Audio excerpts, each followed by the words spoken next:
संपूर्ण ब्रह्मांड की उत्पत्ति और संरचना की व्याख्या। ब्रह्मांड कैसे बना, यह समझने के लिए हमें खगोल भौतिकी और रसायन विज्ञान जैसे विज्ञानों का सहारा लेना पड़ता है। वर्तमान में सबसे मान्य सिद्धांत बिग बैंग थ्योरी है। आइए इसे विस्तार से समझते हैं। ब्रह्मांड की उत्पत्ति लगभग 13.8 अरब साल पहले हुई थी। उस समय पूरा ब्रह्मांड एक अत्यधिक घना, गर्म और छोटा बिंदु, जिसे सिंगुलैरिटी कहा जाता है, में संकुचित था। सिंगुलैरिटी में अत्यधिक तापमान और घनत्व था। यह इतना छोटा और शक्तिशाली था कि इसमें समय और स्थान जैसी कोई चीज नहीं थी। सिंगुलैरिटी अचानक फैली और एक तेज विस्फोट हुआ। यह कोई साधारण विस्फोट नहीं था, बल्कि यह स्थान, समय, ऊर्जा और पदार्थ का निर्माण था। इसे ही बिग बैंग कहा जाता है। विस्फोट के बाद ब्रह्मांड का तापमान अरबों डिग्री था। यह तेजी से फैल रहा था। सबसे पहले ऊर्जा में बदलाव हुआ और क्वार्क, मूलभूत कण और इलेक्ट्रॉन जैसे कण बनने लगे। ब्रह्मांड ठंडा होने लगा। क्वार्क मिलकर प्रोटॉन और न्यूट्रॉन बनाने लगे। लगभग 3 मिनट बाद ये प्रोटॉन और न्यूट्रॉन मिलकर हाइड्रोजन और हीलियम के नाभिक बनाने लगे।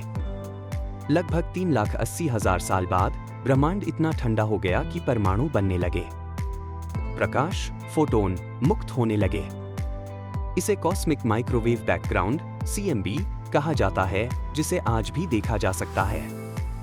ब्रह्मांड में मौजूद हाइड्रोजन और हीलियम के बादल गुरुत्वाकर्षण के कारण छोटे-छोटे समूहों में इकट्ठा होने लगे।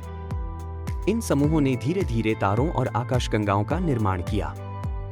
जब गैस के बादल एक जगह संकुचित होकर गर्म होने लगे, तो उनके केंद्र में न्यूक्लियर फ्यूजन, परमाणु संलयन शुरू हुआ। इससे तारे चमकने लगे। तारों के अंदर भारी तत्व जैसे कार्बन, ऑक्सीजन, लोहा आदि बनने लगे। बड़े तारे अपने जीवन के अंत में फट जाते हैं, जिसे सुपरनोवा कहते हैं। इन विस्फोटों के माध्यम से भारी तत्व अंतरिक्ष में फैल गए, जिससे नए ग्रह और तारे बने। लगभग 4.6 अरब साल पहले गैस और धूल का एक बड़ा बादल, सोलर नेब्यूला, गुरुत्वाकर्षण के कारण घूमने और सिकुड़ने लगा। इसके केंद्र में सूर्य बना और चारों ओर धूल और गैस के छोटे-छोटे हिस्से मिलकर ग्रह, उपग्रह और क्षुद्र ग्रह बने। पृथ्वी के निर्माण के दौरान गर्मी और रेडियोधर्मी तत्वों के कारण उसका केंद्र पिघल गया। धीरे-धीरे पृथ्वी ठंडी हुई और इसके चारों ओर वायुमंडल और जल बना। आज भी ब्रह्मांड फैल रहा है। इसे डार्क एनर्जी के कारण हो रहा माना जाता है। ब्रह्मांड का विस्तार हमेशा चलता रहेगा या फिर यह वापस सिकुड़ सकता है।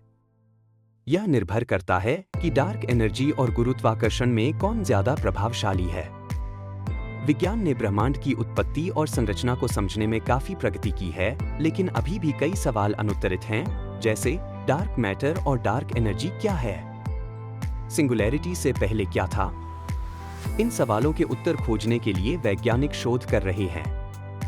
ब्रह्मांड का निर्माण बिग बैंग से शुरू हुआ और यह एक निरंतर विकसित होती प्रक्रिया है। यह असीमित है और इसे समझना मानवता के लिए सबसे बड़ा रहस्य और चुनौती है। Subscribe my channel.